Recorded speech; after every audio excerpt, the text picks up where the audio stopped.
Hey, good evening, ladies and gentlemen. Turtle Sage here for another fun-filled episode of combat commentary. It's been a while since we've done this. You've been seeing a lot of action. That's good. Sword Month has come to a close. May the 4th be with you and all that jazz, but I digress. And speaking of weapons, though, I think it a good idea to talk about something that has been on my mind for the last few days. It's the order of operations. And in the order of operations, now I'm not talking about math, but in a way I am. Everything starts from a foundation. Many times when I've taught classes, I've had young kids come up to me and they see me, or if I'm practicing, they see me doing sword or staff or whatever, and they want to know if I can teach them how to do that. Well, I always tell them, master the weapons you already have. And really, there is a process to this, especially in the Chinese martial arts, for sure, but in all martial arts. And what I think, this is the order of operations the order in which that every person, I think, should learn weaponry.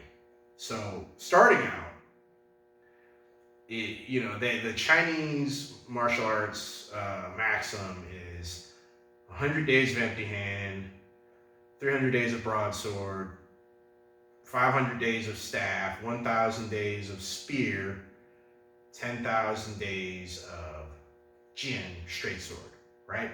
Okay, that's fine and good. I would put it to you like this. I would say in the modern era, you need to start with empty hand, obviously.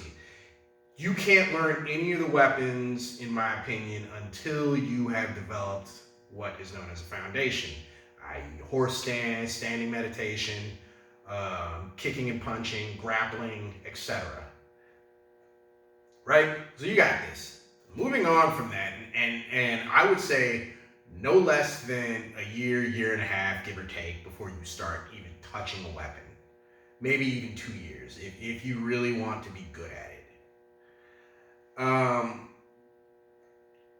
After that, I would say blunt weapons, short and long. So obviously your long pole, your walking stick, your walking stick.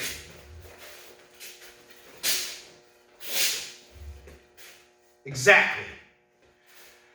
So you have your walking stick and your tonfas, weapons like that, short, long, mid-range, and long, right? Moving on from there, then I would say you could pick up bladed weapons, like your daggers, broadsword, straight sword, even spear. But yeah, and this all goes into, okay, you've matured a little bit, you understand consequences, legal ramifications. I would say start out with if you're going to learn a bladed weapon, start out with the dagger for practicality's sake. Let's be honest, you're never really, outside of defending your home, you're not going to be carrying a katana with you or a broadsword. Unless you live in Texas. Shout out to the White Leopard family. Greg Abbott is very lax on his weapons laws. Anyway, you can carry a knife around less than 4 inches, and you can learn knife fighting techniques. Shout out to my folks at Heartland Ninjutsu, anybody who practices Salat, Kali, hence why I say it pays to learn the stick fighting first, and all that jazz. How you can disarm a knife, how you can knife fight, because if you can punch, you can redirect and all that. Punch, block, kick, grapple. You can do that with a knife as well. So if someone's getting up on you, especially if you're a young lady, someone trying to get fresh with you, and they don't take no for an answer, karambits are your best friend. All right? And so then you understand consequences. You understand the maturity of a blade. You understand, you have body mechanics, so you can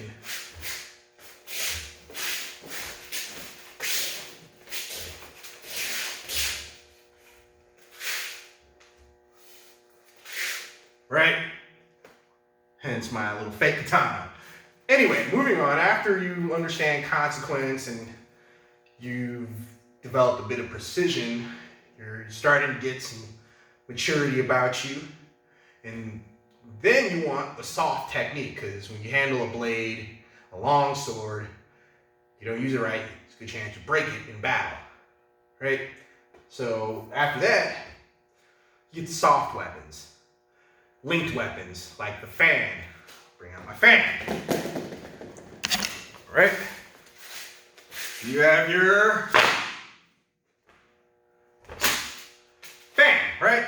This is a bamboo fan, not like the metal fan you usually see me wielding. I need to get a new one because it kind of met its end, but I digress. Need to learn the soft touch. This will actually bring you back full circle. You learned linked weapons like rope dart, chain whip, kusuri fundo, kusuri gama, kusetsu shoge, nunchucks. And, you know, a lot of people learn nunchucks, and I've said this before, they've got I can do all these fancy tricks, but can you actually fight with it? Right? Can you grapple? Can you block and swing and do it behind the back and actually be viable in combat? Because the thing about those weapons is there's always a blowback. I want to learn 3-section staff badly because I do Mahjong Longhorn, Northern Long Fist, and that is one of our signature weapons in the South. Shout out to my White Leopard crew. But it is proven difficult for me, so I got to circle back to square one. I've got to, learn the soft touch. I've got to learn how it bounces back and hits without hitting myself and knocking myself out with it. Good luck. So even I have even more plateaus climbed, but those of you who know already know, you ain't even got to say it. We've all got plateaus. There is really should call yourself a master. Other people call you a master, but that's another video for another day. So there it is. You circle back around to the body. This is where you get the internal aspects down. And by internal, you can use a person's force against them. You know how to manipulate oncoming force and neutralize and all that stuff. That's what internal means. So empty hand external, blunt weapons, short, mid, range, and long bladed weapons, and then soft and linked weapons.